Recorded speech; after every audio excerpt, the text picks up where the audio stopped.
almost all the results are in for the last round of Swiss. That means in just a very short while, we're going to be able to have our top 64 ready for, well, the most exciting part of the World Championship qualifier, European Championship 2016. Where we finally get through to the top cut, people are battling for knockout, so they know that if they lose their matches, they are out of contention. Yes, yeah. Like we said earlier, it doesn't matter if you went undefeated in the Swiss rounds. One loss can be all it takes, and you're going to be out of the tournament. Definitely. Now, in the last match, you only actually got to see one game. As I said... 2 games. Oh, 2 games, apologies. You came in at game 2, you missed game 1.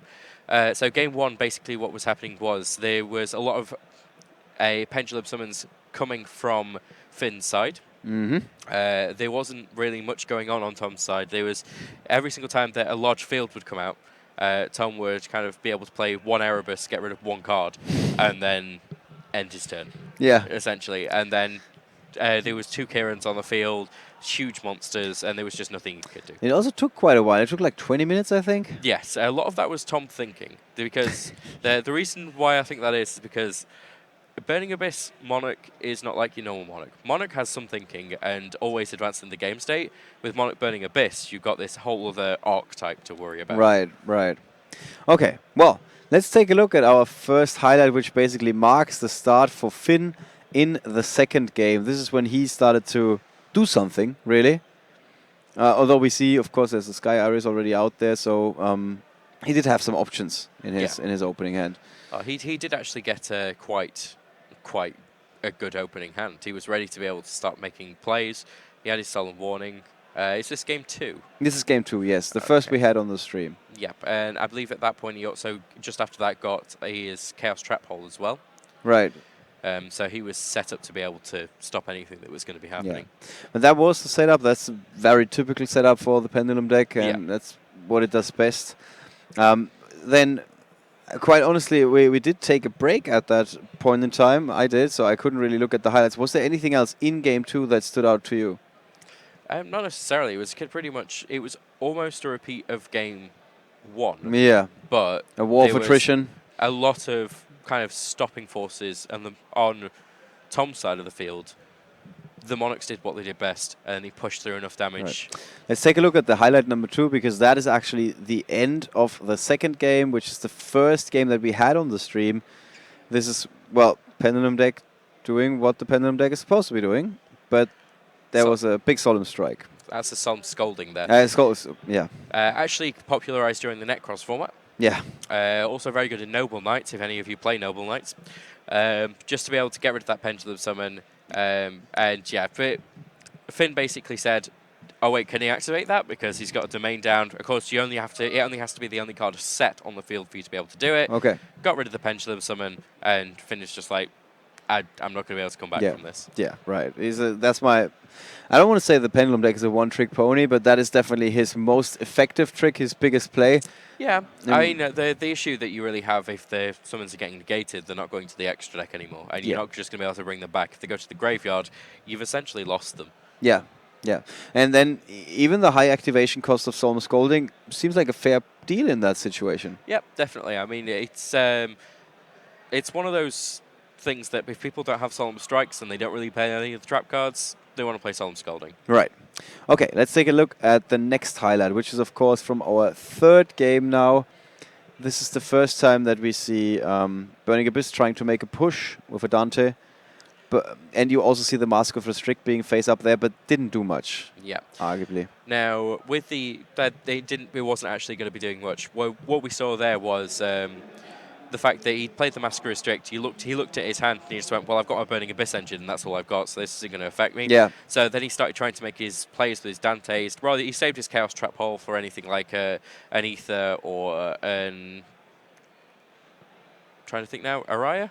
Yeah, Area, yeah. Yeah. He was making sure that he wasn't going to be able to get those out, so he used his strike to be able to get rid of Dante, and he was just trying to keep the Dante off the board as much as he possibly could. Now, they kind of knew that they were going into into those games. They didn't have much time left. Yeah. So he was ready to basically just go, you know what, I need to push as much damage as I can for now. I need Which to make sure you don't have a board. Actually, our next highlight, speaking of trying to do as much damage as possible, something we don't see every day. No, I'm not going to do anything else. No exceed summons, no nothing. I'm just going to suddenly start poking you with these little, or smaller monsters at least. Now, it was quite nice because just as they came into time, Finn was really down on life points, like incredibly so. So it was a worrying situation that he was in.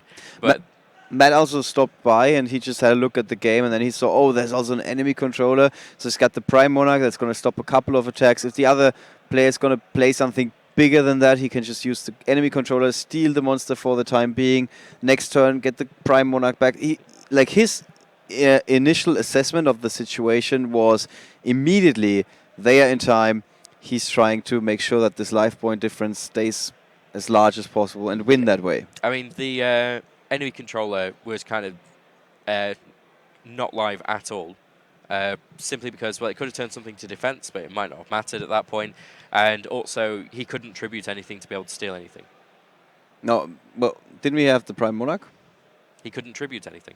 Oh, because of Mask of Restrict. Yeah, Mask of Restrict was stopping him from actually doing anything at that point. I totally forgot about that. And also, looking into his graveyard, you could see that there was no other Monarch cards in there. So if he got rid of the Prime Monarch, the Prime Monarch wasn't bring coming it back. back. He did have set a Pantheism of the Monarchs. Yeah. So what we were looking at was maybe, for his top deck, what he needed was either the Foolish Burial, which he did get, which was then pretty much immediately negated, or he needed any Monarch Spell or Trap card to be able to start trying to get more cards into his hand. Right. Which he just got neither, and that's when basically he just lost. He lost all of his answers. Yeah. Let's take a look at the next highlight. I think this is when the tides are turning for real this time around. That is when I think the Magister Paladin was coming down. The Magister came down. Yeah. And quite honestly, it's so hard to cut these highlights because half the time just summoning a monster for some reason takes 1 minute. You're like, of course, you're basically turning your card sideways. You're going to show your opponent, okay, this is going to be an Exceed summon. So when you're sitting there, you're like, okay, let's go in. Let's start cutting for the highlight. And then they go, extra deck. So many options. I can do a million things. Sometimes they might think something completely different, like think of their breakfast in between, I don't know, because it really takes a long time until it does take a long time. Yeah. And they're like, yeah, this monster's good. Response. And then at some point it hits the field. And then you look at this highlight segment and you're like, that's 1.5 minutes long. How did that take 45 seconds for him to put a card on top of another card? Yeah. Yeah. All right. Let's take a look at the next highlight, which was one of the best draws that we have seen when he found the Sky Iris. Yes. Got exactly what he needed. Yeah. And that was that eventually everything really turned in towards the tide was shifting in his direction, basically. That's what I'm trying to say. So we're on turn 3 there, which means that his opponent would have one more turn left, then he'd have the last turn. So he was just trying to think, I need to get rid of your field, and I need to make sure you can't play anything. Because if I have turn 5, I can still attack. Yes. Well, like you said, when you have perfect information, you can see the hands of the players. You can of course see all the face down cards. We saw what was coming there. Yeah. Right. We did eventually kind of drag out the end into 2 more highlights. So let's bring up the next one. That is when Vortex Dragon hits the field. Yep. Vortex Dragon came down and he was like, well, now I've got a negation. You really can't do anything. Yeah. So basically we just saved you the 45 seconds in between the last highlight and this scene, because that is, maybe it was even longer to be honest, where he was really thinking, is there something face down that could threaten me right now? You said there were some cards that could have made the difference, but he just didn't have them, of course. No. Yeah. No. And then our last highlight, we can just show that, quickly bring that up. That is the handshake at the end of the game 3. This is when finally he's committing to the board even more, even though he had it already, like Luke pointed out. He just has to attack. What is he doing? It is a massive attack. There is the handshake. Yeah, that is it. He was just pushing it to make sure, look, you have lost. Right. this is what's happening. And that would be interesting coming from Finn, because he, as I say, he wasn't the most confident person coming into it.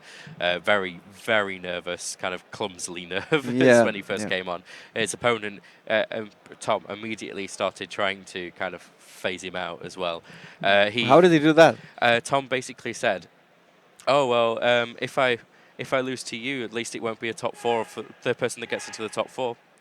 Oh, so something along those lines. Because he was basically saying that every single time that he's been on the bubble, every time that he's lost or he's won, he's either ended up going into the top four, or the person he's lost against has ended up going into the top four. Wow. So he was basically playing the mind games. He was just like, oh yeah, Adding so some more pressure. I play against YCS top fours. This is what I do, kind of thing. You know, I play against people that probably have a bit better skill than you. Oh man, I wanted to research that if I'm the opponent in that situation. I'm like, do you have some sort of proof? It's like, what? It was just a bit of a psych out, but it was enough. Finn was already shaking. At that Actually, point. when I approached the table and I wanted to ask you how did the first game go, I could tell that they were not visibly upset, but they were a little bit shaking. Yeah. They were both very nervous. Wow. Yeah, but, I mean, of course, it's about the top 64. If you lose there, you don't have a shot, and if you win, you can go all the way. You can become the new European champion. All right, guys. What is happening behind us? Well, the scorekeeper has probably received the last result. I do know that there was an investigation going on with our judges trying to ensure that everybody's going to be playing according to the rules. So if somebody wasn't, they're going to get kicked out of the tournament. That's the way this goes. And so as soon as that is concluded, we got all the results in. So you might think, oh, okay, the next round is going to be on in 5 seconds.